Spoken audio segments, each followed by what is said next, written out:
Hello everyone.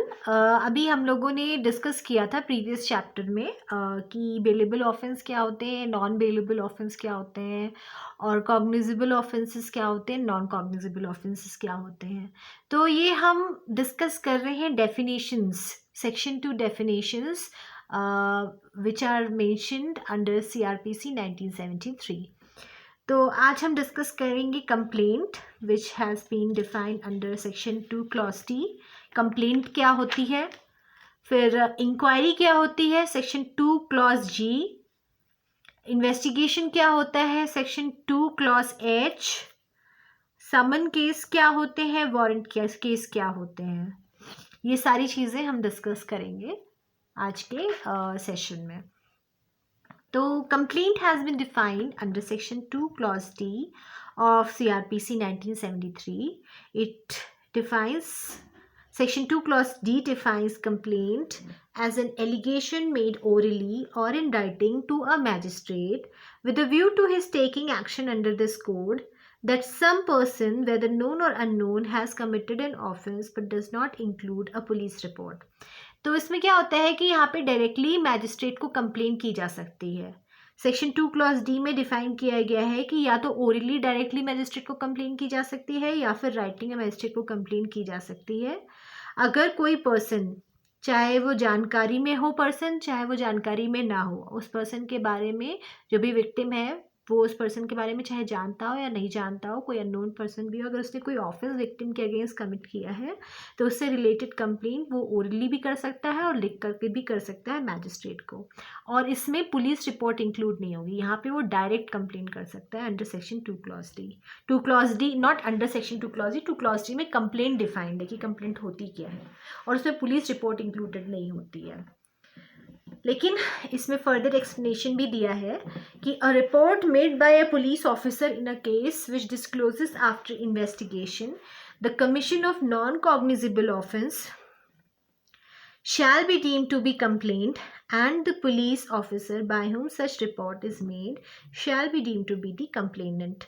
अगर police officer investigation करने के बाद एक रिपोर्ट फाइल करता है कोर्ट के पास कि सर ये जो केस है ये नॉन कॉग्निजेबल ऑफेंस है, आफ्टर इन्वेस्टिगेशन हमें लगता है कि ये केस नॉन कॉग्निजेबल ऑफेंस है, तो उस केस में जो पुलिस ऑफिसर ने रिपोर्ट फाइल की है it will be deem to be a complaint और जो पुलिस ऑफिसर है वो कंप्लेनेंट माना जाएगा। So it is clearly written in the explanation, a report made by a police officer in a case which discloses after investigation the commission of a non-cognizable offence shall be deemed to be a complaint and the police officer by whom such report is made shall be deemed to be the complainant.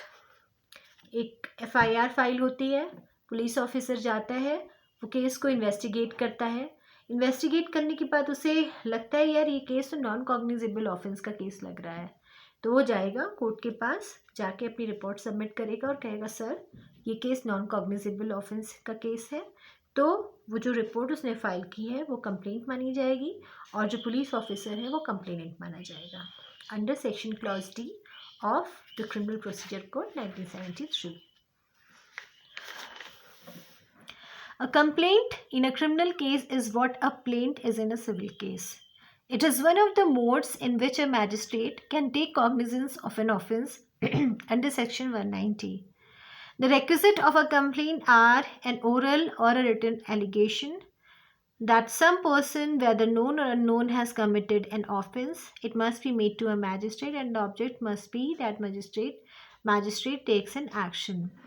तो यहाँ पर जो complaint है, of course जब कोई offence होता है तो मैजिस्ट्रेट को तो सपना नहीं आ रहा ना कि कोई ऑफेंस किसी विक्टिम के अगेंस्ट हुआ है, तो विक्टिम को बताना पड़ेगा ना कोर्ट को, तभी तो मैजिस्ट्रेट कॉग्निजेंस ले पाएगा, कंप्लेंट पे ही कॉग्निजेंस लेगा ना। आगे की जो भी फर्दर प्रोसीडिंग्स मैजिस्ट्रेट करेगा वो अपने आप से तो करेगा नहीं, उसके पास कंप्लेंट जब फाइल होगी तभी वो करेगा, उसको बताना तो पड़ेगा ना कि भाई मैं विक्टिम हूँ और मेरे अगेंस्ट ये ऑफेंस किसी नोन या अननोन पर्सन ने किया है। तो it is one of the modes, complaint क्या होती है, ये एक तरीका होता है जिसके थ्रू मैजिस्ट्रेट सेक्शन 190 में कॉग्निजेंस ले सकता है फॉर द ऑफेंस, कॉग्निजेंस ले सकता है of an offence, sorry.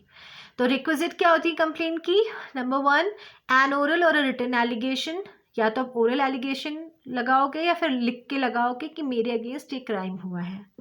B, that some person whether known unknown has committed offence, और ये फलाना पर्सन है जिसने मेरे अगेंस्ट ये ऑफेंस कमिट किया है। अब वो फलाना पर्सन नोन भी हो सकता है और अननोन भी हो सकता है। It must be made to a magistrate, ये जो भी कंप्लेंट है ये मैजिस्ट्रेट को दी जाएगी, या तो ओरली दी जाएगी या लिखित रूप में दी जाएगी।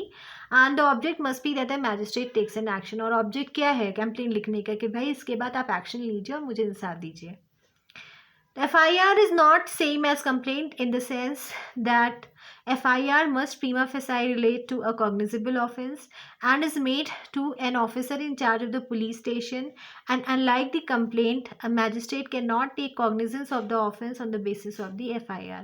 तो जो complaint section 190 में magistrate cognizance ले केस का, उसमें जो डायरेक्ट कंप्लेंट फाइल की जाती है वो नॉन कॉग्निजेबल ऑफेंस से रिलेटेड कंप्लेंट होती है, क्योंकि जो FIR होती है वो हमेशा कंप्लेंट कॉग्निजेबल ऑफेंस से रिलेटेड है। तो FIR और कंप्लेंट में बहुत डिफरेंस है। FIR is not same as complaint in the sense जो FIR है it must prima facie relate to a cognizable offence. तो जब भी FIR फाइल होगी तो प्रथम दृश्य रूप से वो एक कॉग्निजेबल ऑफेंस से रिलेटेड होनी चाहिए। और it has been made to an officer in charge of the police station के ऑफिसर इंचार्ज के पास जाके FIR दर्ज कराई जाती है। कौन से केसेस में? जहाँ पर पुलिस डायरेक्टली इंटरफेयर कर सकती है, इन्वेस्टिगेट कर सकती है, अरेस्ट कर सकती है without taking the warrant from the court. And unlike the complaint, a magistrate cannot take cognizance of an offence on the basis of FIR. और FIR के बेसिस पे कभी भी मैजिस्ट्रेट डायरेक्ट कॉग्निजेंस नहीं ले सकता। अगर उसे डायरेक्ट कॉग्निजेंस केस में लेना है तो वो कंप्लेंट में ही ले सकता है, और वो जो कॉग्निजेंस लेगा वो एज पर सेक्शन 190 लेगा। अब इंक्वायरी और इन्वेस्टिगेशन में क्या फ़र्क होता है? जो इंक्वायरी होती है वो हमेशा मैजिस्ट्रेट करता है और जो इन्वेस्टिगेशन होती है वो पुलिस करती है। So inquiry has been defined under section 2 clause G of the code. It defines an inquiry as every inquiry other than trial conducted under this code by a magistrate or court. Investigation, according to section 2 clause H of the code, investigation includes what all are included in the investigation. All the proceedings under the code for the collection of evidences.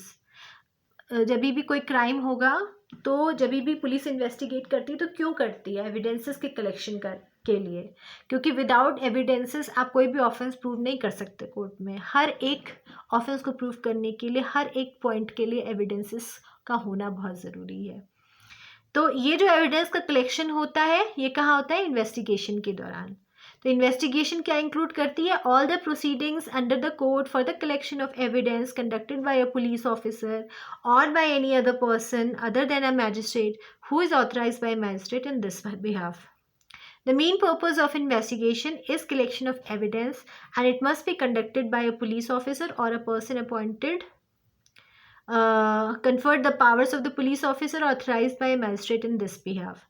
Inquiry is different from a trial. Trial can be defined to be a proceeding which involves examination and determination of the cause by a judicial tribunal ending in conviction or acquittal of the accused. Inquiry relates to offences as well as matters which are not offences. On the contrary, trial presupposes the idea of offence. Inquiry stops and trial begins. तो inquiry trial से बहुत different है। Trial start होने से पहले जो भी court करता है वो इंक्वायरी होती है, और इंक्वायरी में अगर कोर्ट को लगता है कि कोई केस नहीं बनता है भाई तो वो डिस्चार्ज भी कर सकती है अक्यूज पर्सन को। और इन्वेस्टिगेशन पुलिस करती है और इन्वेस्टिगेशन के दौरान वो सारे एविडेंसेस कलेक्ट करती है on the basis of which trial takes place, on the basis of which court gives punishment to the accuse person. Thank you.